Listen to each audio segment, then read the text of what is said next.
राम जी से विवाह करने सूपनखा आई। कौन आए? रावण की बहन का नाम क्या था? क्या नाम था? सूपनखा, रावण के बहिनी। सूपनखा राम से कहती है आप बहुत सुंदर हैं, हमसे विवाह कर लो।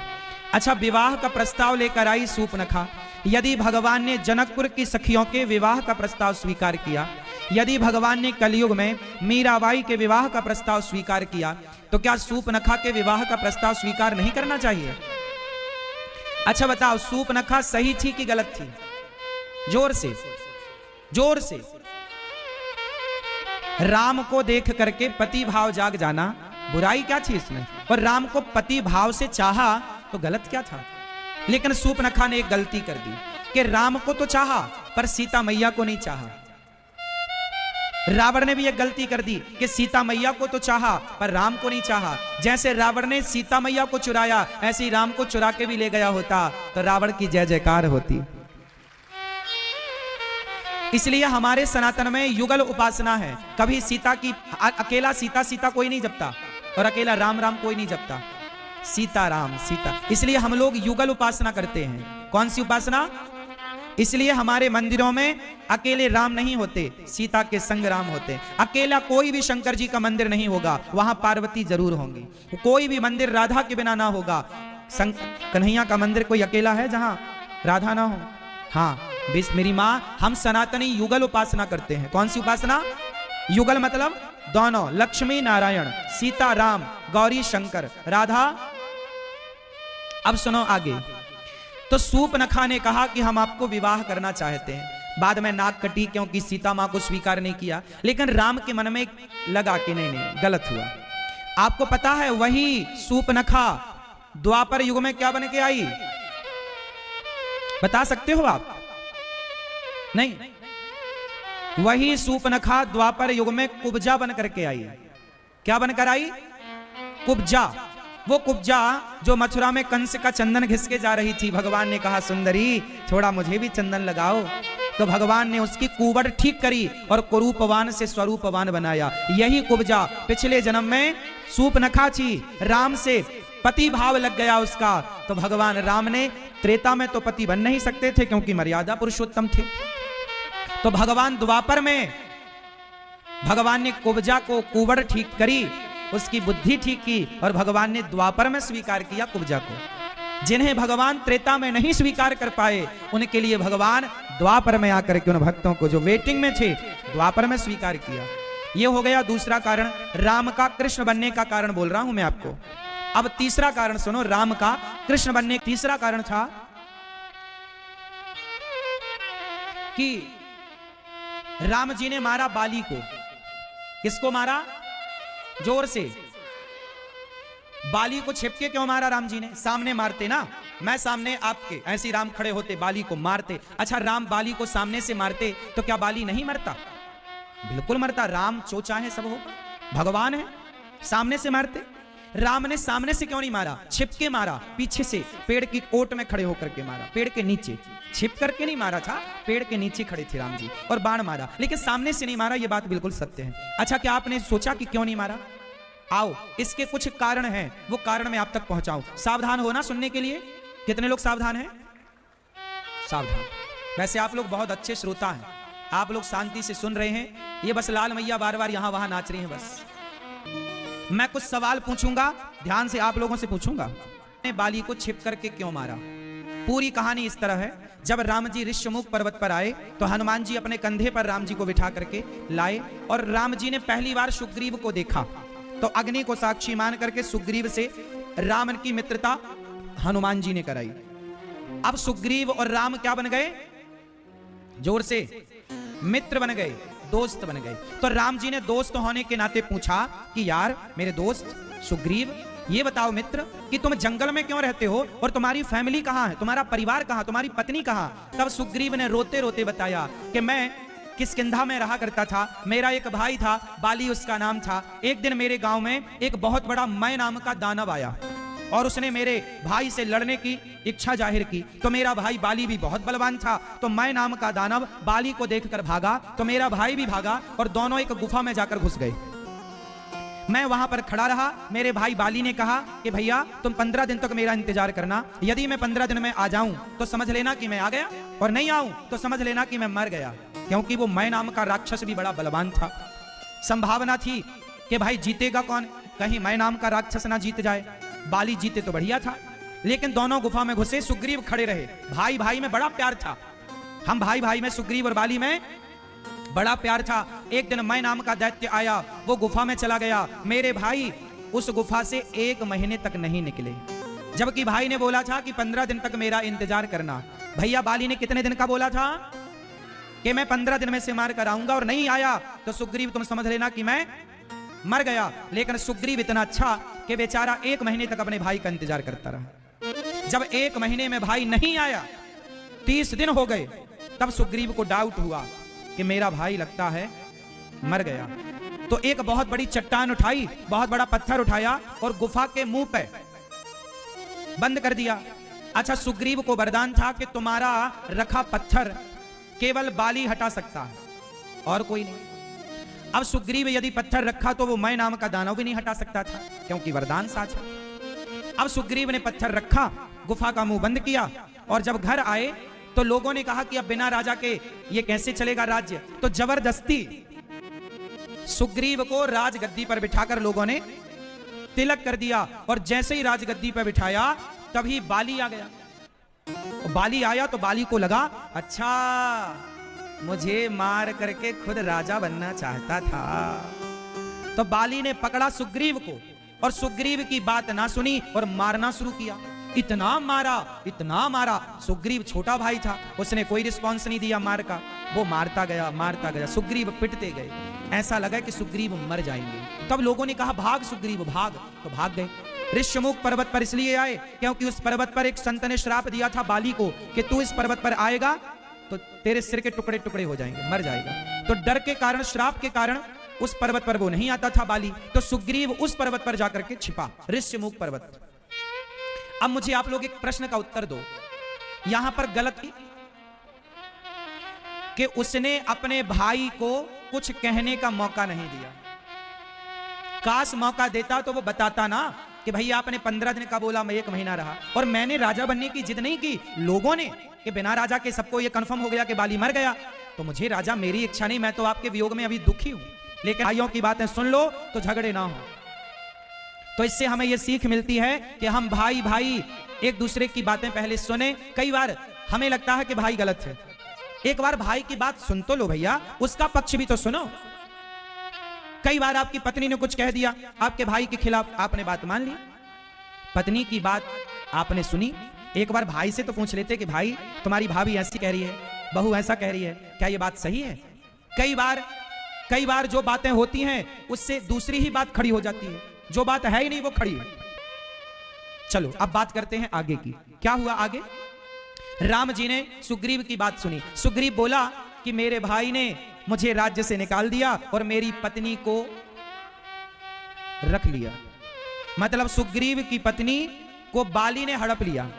सुग्रीव को तो लात मार के निकाल दिया, लेकिन सुग्रीव की जो पत्नी थी, पत्नी को रख लिया बाली ने, और पत्नी के साथ वो रहता, पत्नी बना के रखता। जब ये बात राम ने सुनी कि सुग्रीव की पत्नी को भाई ने रखा है और वो उसके साथ दुराचार करता है, तो राम को गुस्सा आया और राम ने प्रतिज्ञा की, सुन सुग्रीव मारी हूं बाल ही एक ही बाण, और ब्रह्म रुद्र शरणागत गए ना उबरी ही प्राण। हे सुग्रीव, तुम मेरे मित्र हो, मैं तुम्हें वचन देता हूं कि तुम्हारे भाई ने तुम्हारे साथ गलत किया है और मैं 1 बाण से बाली को मारूंगा। कितने बाण से मारूंगा? 1 बाण। सुनो सुग्रीव मारी हूं बाल ही एक ही बाण। अच्छा मुझे आप लोग ये बताओ कि बाली, अब सवाल राम जी से करो, राम जी आप बाली को क्यों मारोगे? क्या राम की बाली से कोई दुश्मनी थी पर्सनल? जोर से। जब राम की बाली से कोई दुश्मनी नहीं थी, बाली ने राम को कभी देखा ही नहीं था और राम ने बाली को कभी इसके पहले देखा नहीं था, तो राम जी ने कहा मैं मारूंगा। क्यों मारूंगा? क्योंकि राम जी धर्म संस्थापनार्थाय, भगवान राम धर्म की स्थापना करने आए हैं और धर्म कहता है कि किसी और की पत्नी के साथ कोई दुराचार करे तो उसे मार देना ही धर्म है। इसलिए राम भगवान है धर्म को धर्म की स्थापना करने आए हैं, इसलिए राम जी को लगा कि मैं भले से नहीं जानता, भले मेरी इसकी कोई पर्सनल शत्रुता नहीं है, पर इसे मारना मेरा धर्म है क्योंकि ये अधर्मी। ठीक है, अब छिपके क्यों मारा, इस पर आते हैं। राम जी चाहते तो बाली को सामने से मारते, लेकिन सामने से मारने में एक समस्या थी।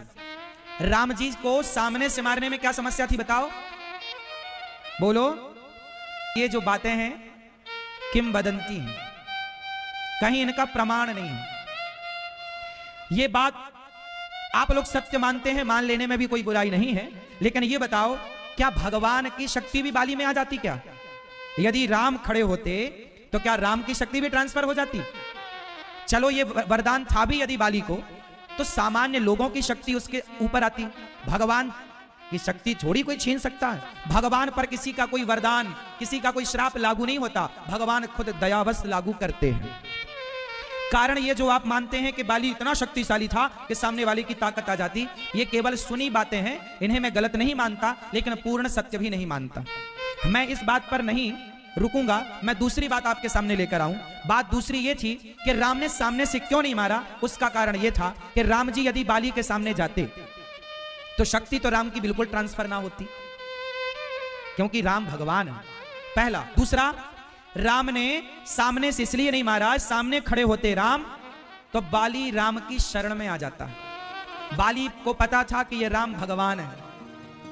बाली राम की क्या करता, क्योंकि बाली और राम की तो कोई दुश्मनी थी नहीं, तो बाली दौड़ करके राम की शरण में आ जाता। और राम का दूसरा वचन है, प्रतिज्ञा है, राम कहते हैं कि जो मेरी शरण में आता है मैं उसे कभी मारता, शरणागत कहूं जे तजही, हित अनहित अनुमान, ते नर पावर पापमय तिनहि बिलोकतहान। कितना भी बड़ा कोटि विप्र बध लागहि जाहू, आए शरण तजिए नहीं ताहू। भगवान राम का वचन है कि कितना भी बड़ा पापी हो, यदि मेरी शरण में आता है तो मैं उसे क्षमा कर दूंगा, मैं उसे मारूंगा नहीं। जरा सोचिए कि राम सामने खड़े हो जाते और बाली कहीं राम की शरण में आ जाता, और शरण में आता तो राम जी नहीं मारते, और नहीं मारते तो सुग्रीव क्या कहता, वाह आपने हमसे वचन दिया था, हमें कहा था मारूंगा, आपने तो नहीं मारा। फिर बाली, फिर सुग्रीव कहता कि राम जी आपने मित्र को धोखा दिया। राम पर कलंक क्या लगता, मित्र को धोखा देने का कलंक लगता कि नहीं, जोर से। यदि राम बाली को नहीं मारते तो सुग्रीव बोलता ना, अच्छा आपने हाथ मिला लिया बाली से क्योंकि वो ज्यादा ताकतवर है, तो सुग्रीव राम पर आरोप लगाता कि राम मित्र को धोखा दे चुके हैं, और राम पर मित्रता को कलंकित करने का आरोप लगाता। क्यों जी, बात सही है कि बोले कि यदि मैं सामने गया तो बाली शरण में आएगा, और एक बार शरण में आ गया ना तो राम मार ना पाते, और नहीं मारते तो राम की मित्रता कलंकित होती, क्योंकि वचन दे चुके थे। इसलिए राम जी ने दूसरा रास्ता ढूंढा कि भैया मैं इसे छिपके मारूं, इसलिए कि ये मेरी शरण में ना आने पाए। अब तीसरा कारण है, वो भी सुनो। हुआ क्या कि जब राम ने रावण को मारा तो वहां पर दशरथ जी आए। ये वाल्मीकि और तुलसीकृत रामायण में ये बात लंका कांड में लिखा है, आप पढ़ सकते हैं। राम से मिलने के लिए दशरथ जी आए। दशरथ जी ने कहा, राम तुमने मर्यादा का बड़ा पालन किया बेटा, मैं तुम्हें कुछ देना चाहता हूं। क्या पिताजी? बेटा जाओ, जो मेरी उम्र है। अच्छा ये बताओ, दशरथ जी अपनी मृत्यु से मरे थे कि राम के वियोग में मरे थे? जोर से। दशरथ जी अपनी नेचुरल मृत्यु से नहीं मरे। दशरथ जी जब मरे थे तो दशरथ जी की 2000 साल उम्र बाकी थी। उस समय आयु बहुत होती थी, जैसे आज 100 साल है, ऐसे पहले हजारों साल का जीवन था। तो दशरथ जी की कितनी आयु बाकी थी? जोर से, 2000 साल। तो राम जी से दशरथ जी ने कहा, राम बेटा मैं तो अब जा रहा हूं, तुम जैसा बेटा पाकर धन्य हुआ, लेकिन मेरी 2000 साल उम्र बाकी है, बेटा जाओ, मेरी उम्र राम तुम्हें लग जाए। तब से लोगों ने आशीर्वाद देना शुरू कर दिया कि मेरी उम्र। सबसे पहले किसने किसको अपनी उम्र दी थी? दशरथ जी ने अपनी उम्र सबसे पहले राम को कितने साल दी? 2000। अब जब राम के 11000 साल पूरे भये तो जो 2000 साल हैं वो दशरथ जी की आयु के हैं। अब दशरथ जी की आयु से सीता मां का स्पर्श करते तो राम की मर्यादा बिगड़ती, क्योंकि वो आयु किसकी थी? तो अब ससुर की आयु से बहू का स्पर्श करना पाप था, इसलिए सीता मां के संग पति पत्नी के रिश्ते में कैसे रहते राम जी? क्योंकि वो आयु दशरथ जी की थी, इसलिए सीता मां को वनवास भेजा गया कि मेरी आयु अब पिता वाली स्टार्ट हो रही है, इसलिए सीता मां। अच्छा यहां एक कारण और है, कि चलो राम की आयु दशरथ जी की थी इसलिए वनवास। लेकिन एक बात यहां मैं आपसे कह दूं कि सीता मां को जब लोगों ने कहा कि आप गलत हैं, रावण के यहां से रहकर आई हैं, तो सीता मां क्या तुरंत अग्नि परीक्षा देकर प्रजा का मुंह बंद नहीं कर सकती थी? बोलो मेरी मां, जोर से, क्यों नहीं किया? और आप किसी के चरित्र पर लांछन लगाएंगे ना, तो फिर वहां आपका रहने का मन नहीं करेगा।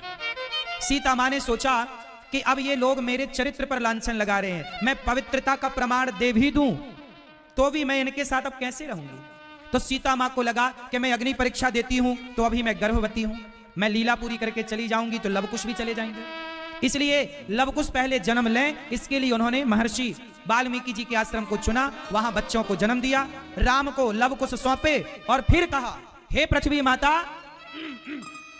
यदि मैं अग्नि की तरह पवित्र और गंगा की तरह पवित्र हूं, हे पृथ्वी माता, हे ईश्वर, हे विधाता, हे दसों दिशाओं, हे दिक्पाल, हे देवताओं, हे दुनिया वालों, यदि मैं पवित्र हूं, मैंने राम के सिवा स्वप्न में भी किसी पराये पुरुष का चिंतन नहीं किया, मैं अग्नि और गंगा की तरह यदि पवित्र हूं, तो हे पृथ्वी माता, आप मुझे अपनी गोद में स्थान दे दो। ये कहते ही पृथ्वी फटती है और सबके देखते देखते माता सीता पृथ्वी की गोद में बैठती हैं और पृथ्वी में समा जाती हैं। सब देखते रह गए। माता ने अपने पवित्रता का प्रमाण दे करके लव को सौंप करके और अपनी लीला पूरी करके गई। जिस दिन माता सीता गई, वो राम जी के 11,000 वर्ष पूरे हो गए। वहां से राम जी के कार्यकाल के कितने वर्ष पूरे भये? 11,000 वर्ष पूरे भये। और महर्षि वाल्मीकि जी ने इतनी ही रामायण लिखी, लेकिन इससे आगे भी 2000 साल राम जी रहे। ये बात भागवत जी में वेद व्यास जी लिखते हैं कि 2000 साल और उम्र राम जी की रही। वो 2000 साल किसकी उम्र थी? जोर से, दशरथ जी की। तो पिता की उम्र राम जी सीता के संग नहीं रह सकते थे। बात समझ रहे हैं ना आप लोग? इसलिए राम जी अकेले रहे। और जब वो 2000 साल पिता की आयु पूरी भई, तो राम जी ने लवकुश को राजा बनाकर लक्ष्मण जी को लखनऊ का राजा बनाया, शत्रुघ्न जी को मथुरा का राजा बनाया, है ना। और सबका कार्यकाल राम जी ने सौंपा है। सबके बारे में वर्णन है कि किसे कहां का राजा बनाया। सौंप करके राम जी अपनी लीला पूरी करके एक रूप से राम कण कण में समा गए, एक रूप से भगवान साकेत लोक चले गए। बोलिए राजा रामचंद्र भगवान की। राम और सीता ये